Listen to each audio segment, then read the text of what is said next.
nós não temos a menor intenção de gritar por outra coisa, tipo intervenção militar, separatismo, ou qualquer coisa que o valha, que a oposição está tentando colocar sobre nossos ombros. Eu estou aqui não só representando Paulo Batista, mas representando o Movimento Brasil Livre, que participou, né, da organização das manifestações do dia 1º.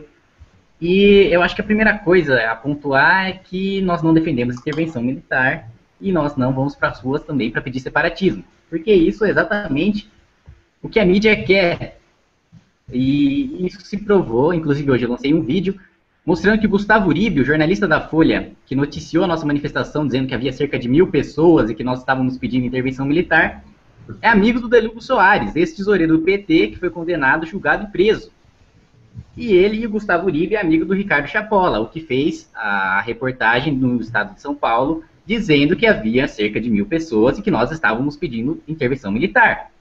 E é engraçado que em 2 manifestações diferentes, com dezenas de milhares de pessoas, os 2 conseguiram entrevistar exatamente a mesma pessoa. Então, é estatisticamente praticamente impossível que eles conseguissem fazer isso. Tá claro o uso partidário da imprensa. Como o Olavo já vem dizendo, né, os editores foram tomando e contratando jornalistas, e agora está praticamente essa coisa ridícula, né, 2 jornais concorrentes descrevendo uma notícia exatamente da mesma maneira. Primeiro, salientar que o movimento Caras Pintadas, ele ressurgiu com um grande propósito nesse momento.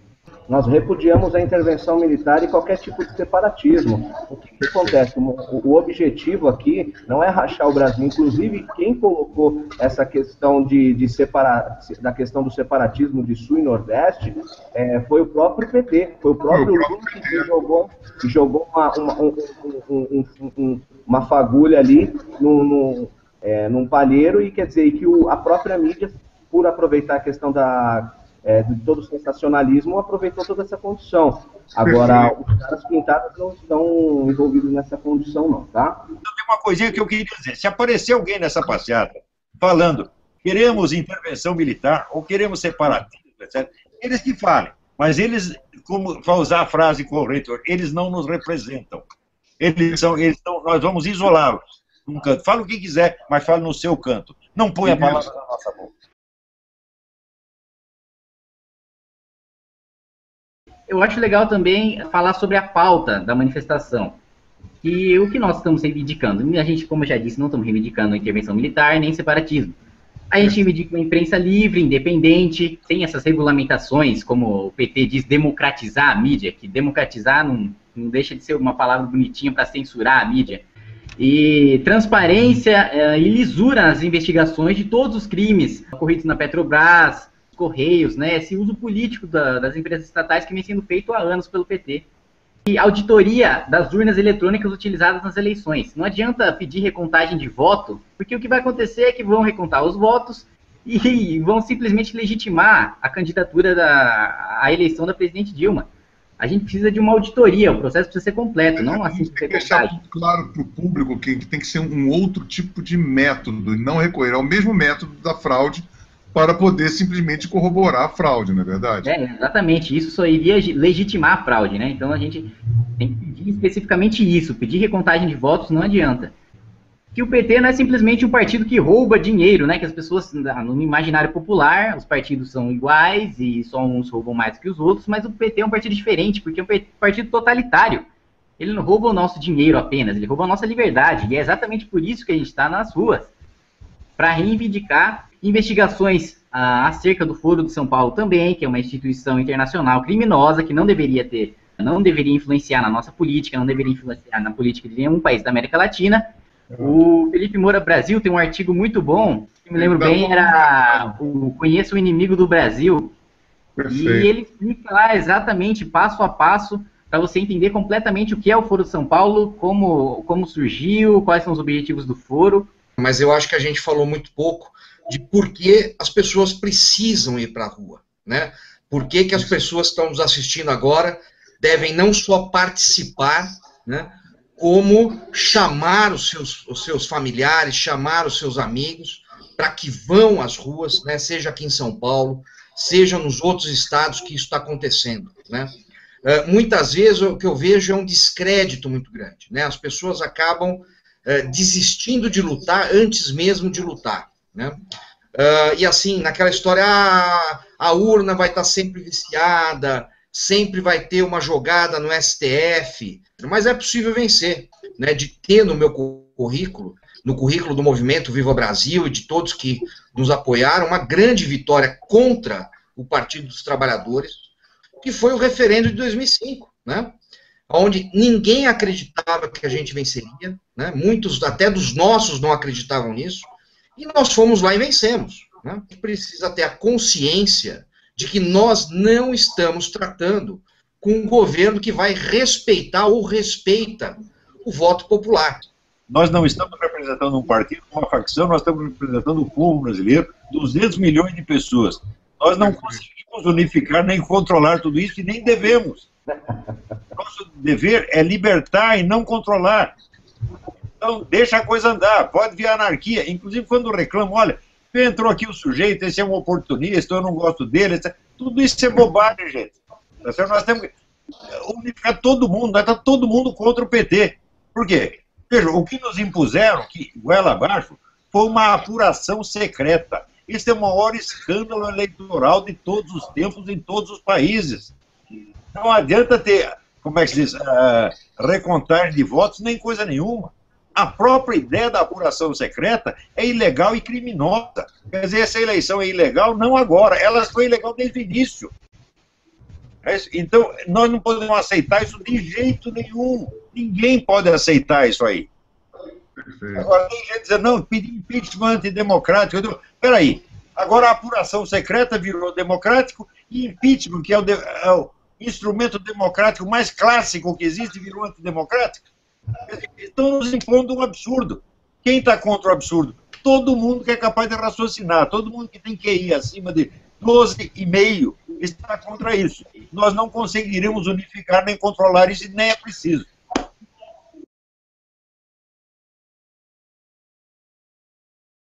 Ponto.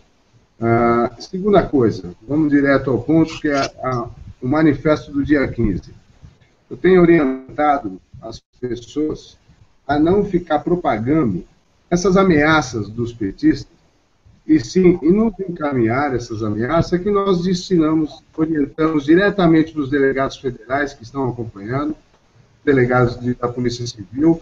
Isso aí é muito importante. Nós estamos... Agora, se você propaga, senhoras e senhores que às vezes não têm totalmente aquele conhecimento, eles acabam ficando com medo.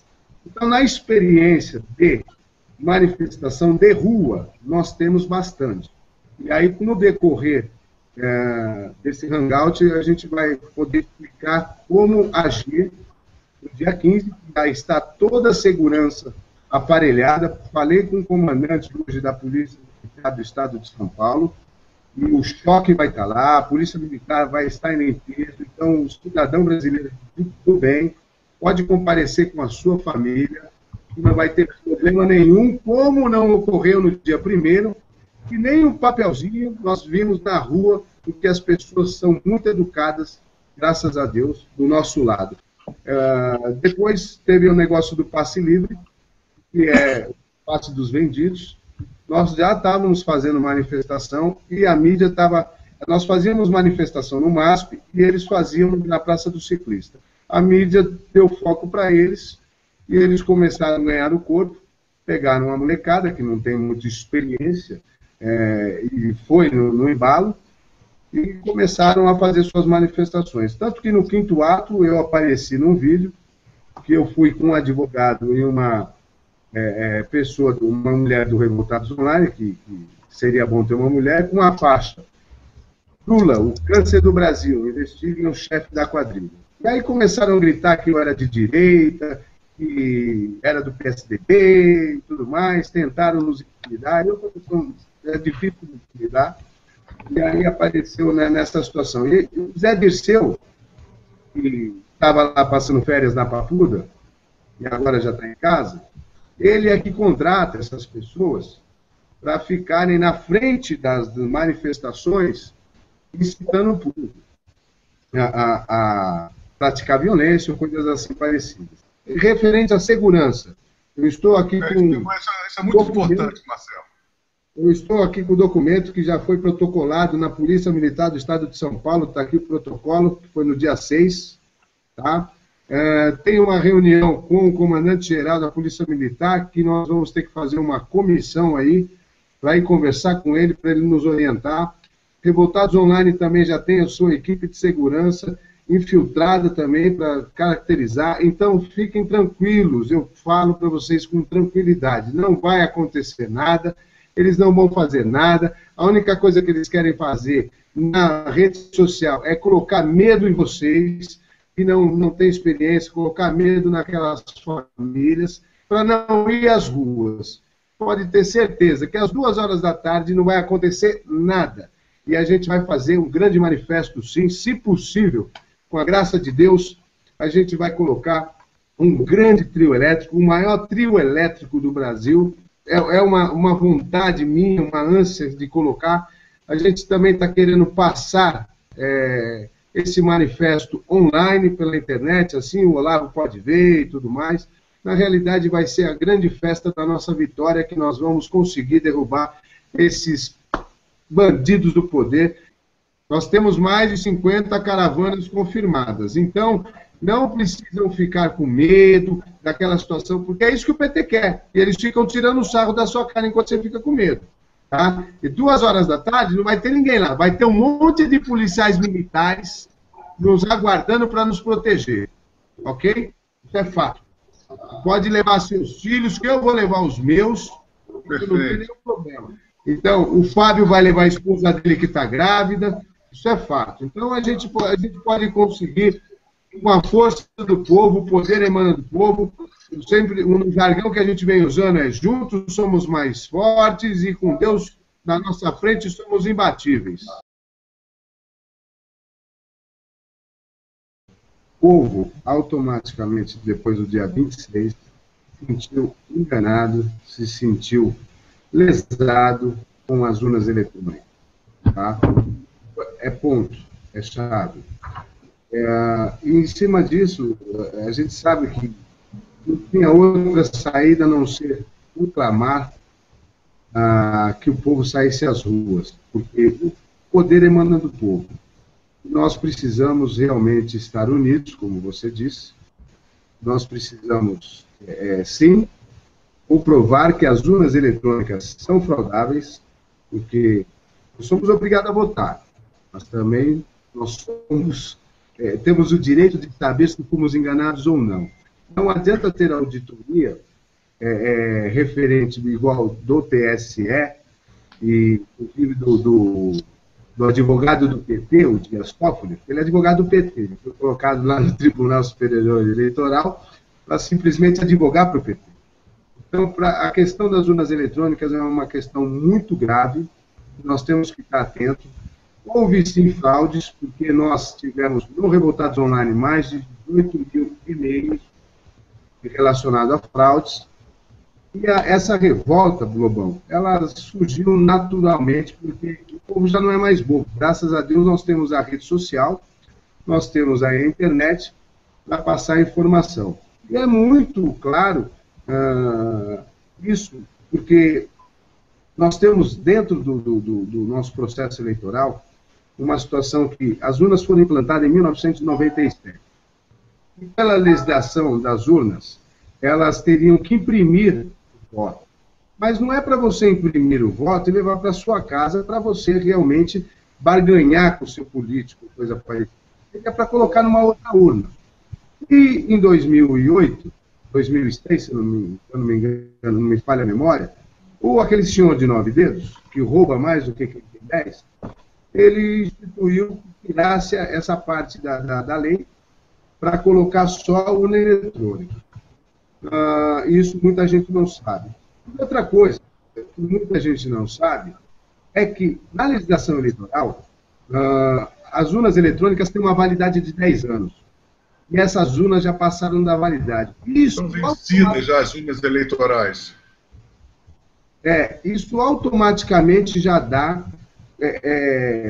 nos dá força para anular essas eleições. automaticamente. Então, com todas essas situações, eu acabei correndo na semana que antecedeu o dia 1º da primeira manifestação, consultei diversos juristas, chegamos num consenso, em conjunto, em preparar um documento, um impeachment universal, que ainda nós não divulgamos, vamos divulgar no dia 15, e graças a Deus que não divulgamos, porque nós tínhamos uma estratégia de divulgar e receber esses documentos físicos. Então nós já temos a legalidade, qualquer cidadão brasileiro saber que nós já podemos anular essas eleições. No dia 15 nós vamos divulgar esse documento, e esse documento vai estar num site criptografado, num banco de dados fora do país, onde o governo brasileiro não vai ter condições de fazer qualquer intervenção. E nós esperamos receber esses 60 milhões de assinaturas e esse documento preenchido para provar que as urnas eletrônicas foram fraudadas.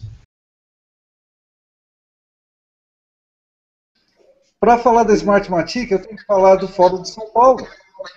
Porque o Fórum de São Paulo sempre teve... Se você perguntar, eu perguntei à minha filha de 15 anos, você sabe o que é o Fórum de São Paulo?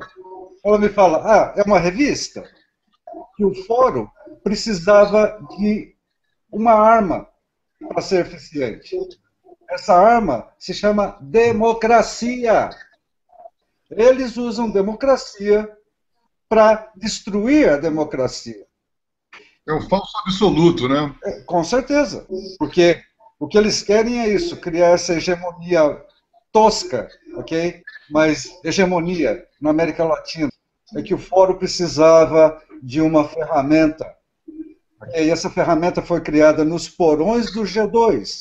Para quem não sabe, aí no Brasil, okay? O G2 é como uma KGB.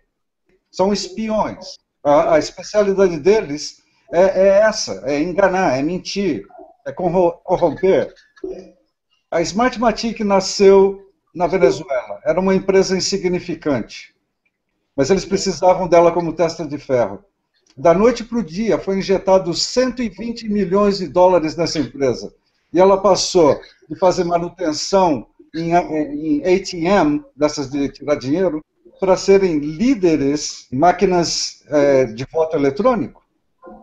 Então, toda a tecnologia veio de Cuba, okay? Foi aplicada pela primeira vez com eficiência no primeiro plebiscito do Hugo Chávez, daquele que vai ou fica. Claro que eles ganharam.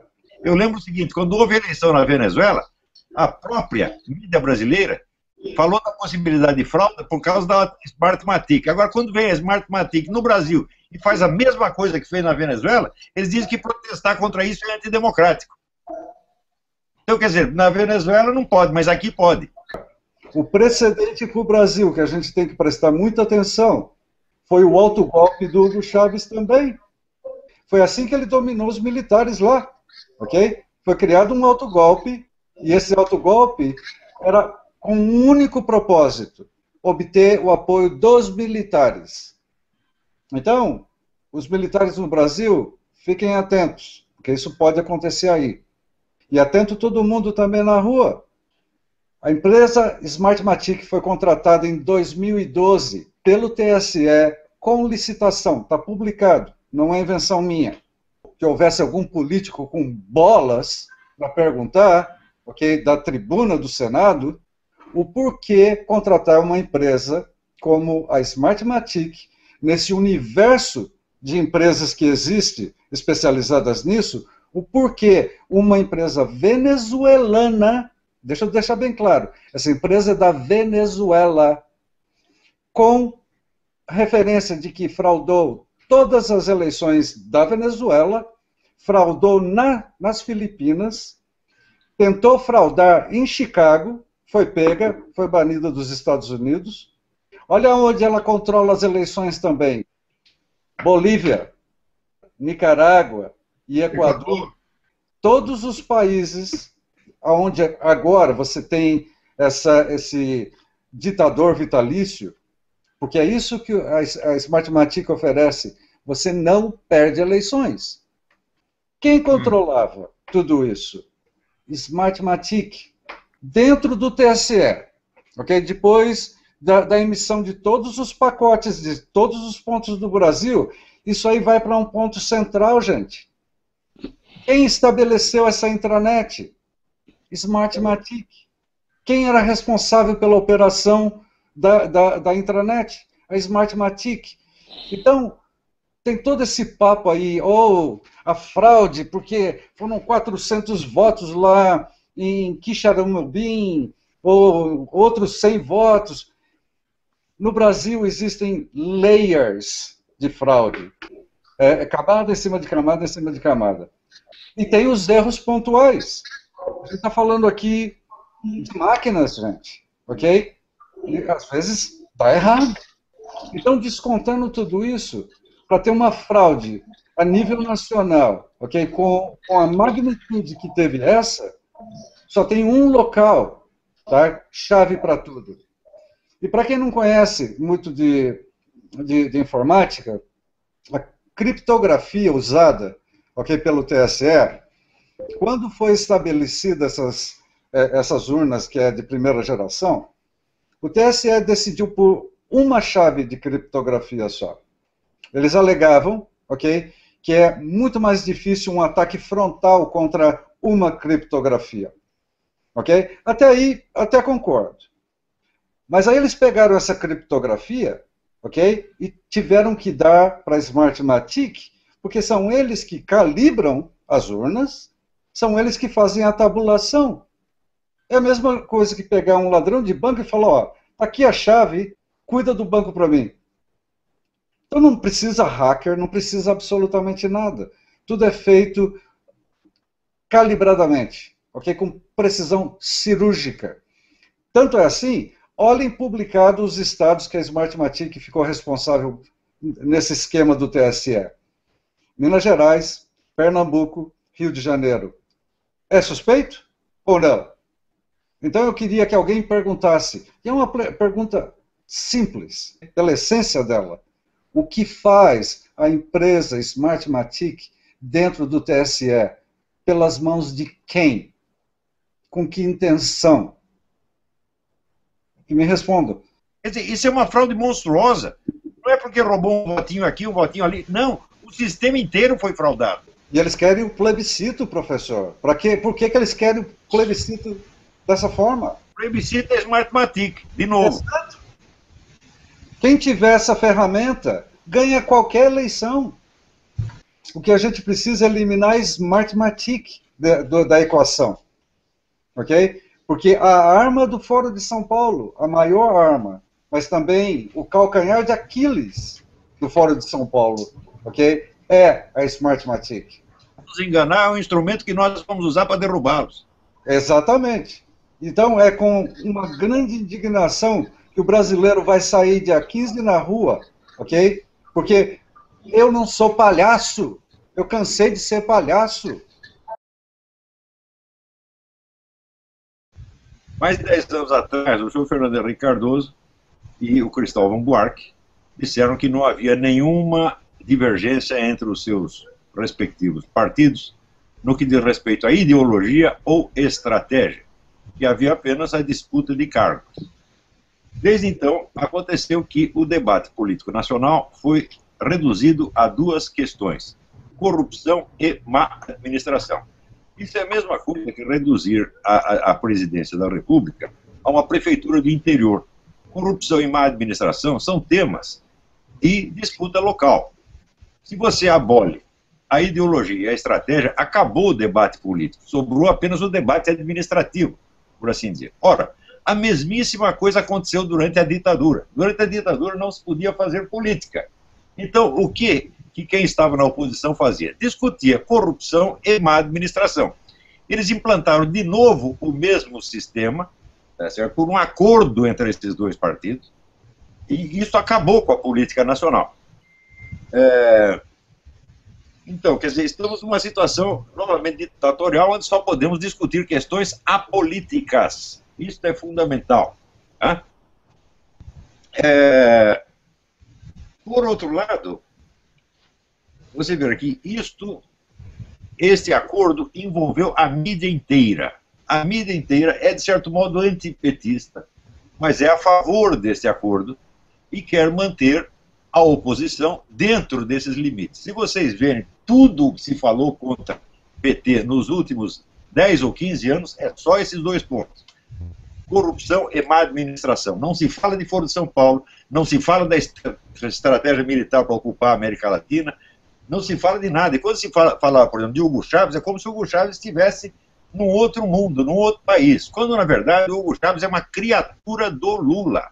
O Hugo Chávez entrou no Foro de São Paulo em 1995, quando a organização já tinha 5 anos de funcionamento.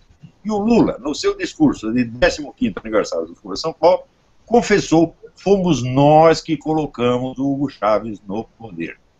Portanto, este é um esquema único, cujo comando está em Brasília. E tem toda essa articulação internacional, a quem começou isso foi o PT. É por isso mesmo que as pessoas se enganam quando dizem: não, o regime lá do Maduro, você quer radical, mas aqui o Lula é moderado. E um momento.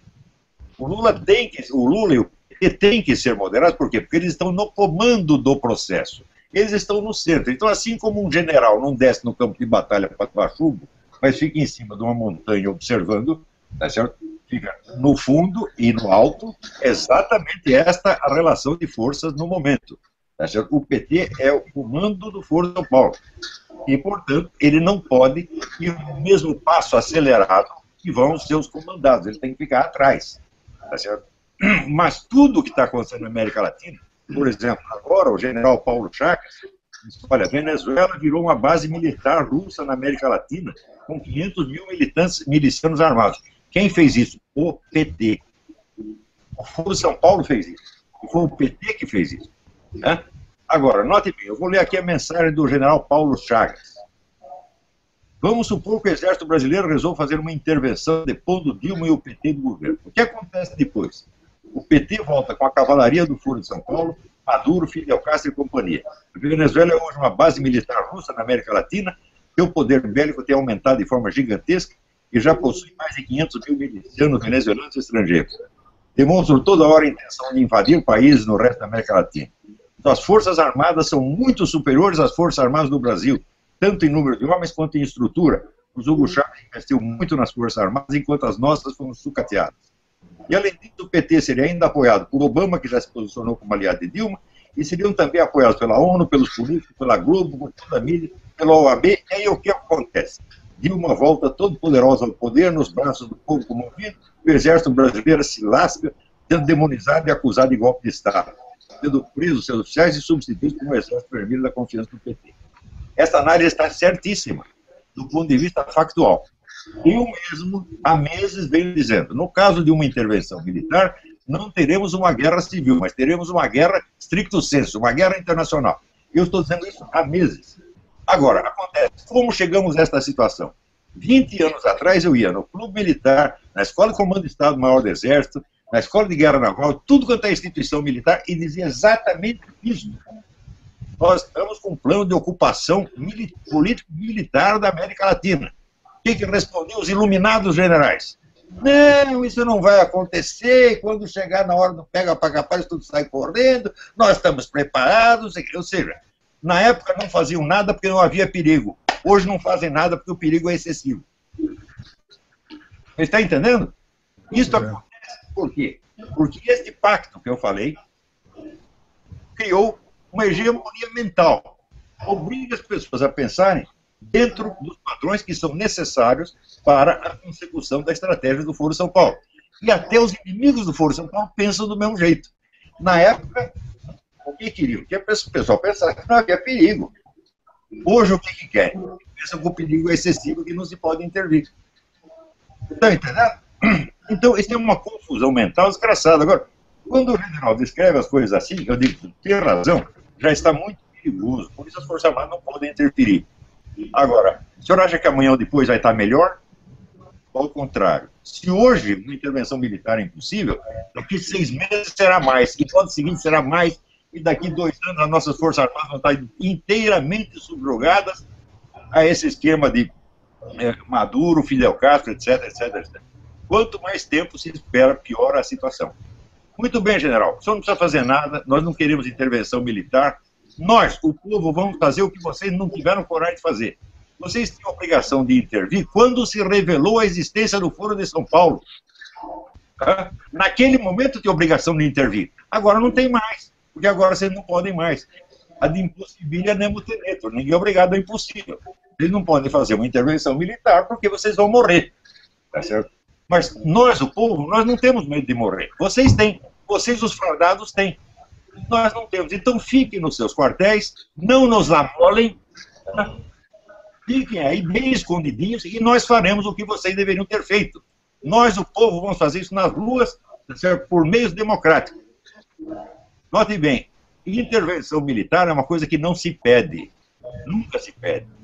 Mesmo em 64, ninguém pediu. O que pedia era a derrubada do João Goulart. E aí, repentinamente, um general incorporou um filho, meteu os tanques na rua e precipitou o acontecimento. Ninguém lhe pediu que fizesse isso.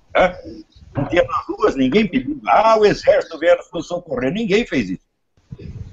Então, fazer isso hoje é, de novo, vamos dizer, é um autoaviltamento. Nós não temos que pedir nada para ninguém. Sobretudo, um exército, as Forças Armadas, que estavam 15 ou 20 anos atrás acomodadas e seguras de si, portanto não precisava agir. E que agora estão intimidadas, também não precisa agir. Então não precisa fazer merda nenhuma, seu general. Deixa que nós faremos nas ruas. Nós temos coragem, vocês não. Tem algo mais a dizer aí. Nós não podemos esquecer que o PT, especialmente o seu Lula, ajudou a Venezuela a se transformar na força militar que é, luta para invadir países vizinhos, especialmente o Brasil. Então esse sujeito está ajudando uma nação estrangeira a se preparar para nos invadir. Isso é crime de alta traição.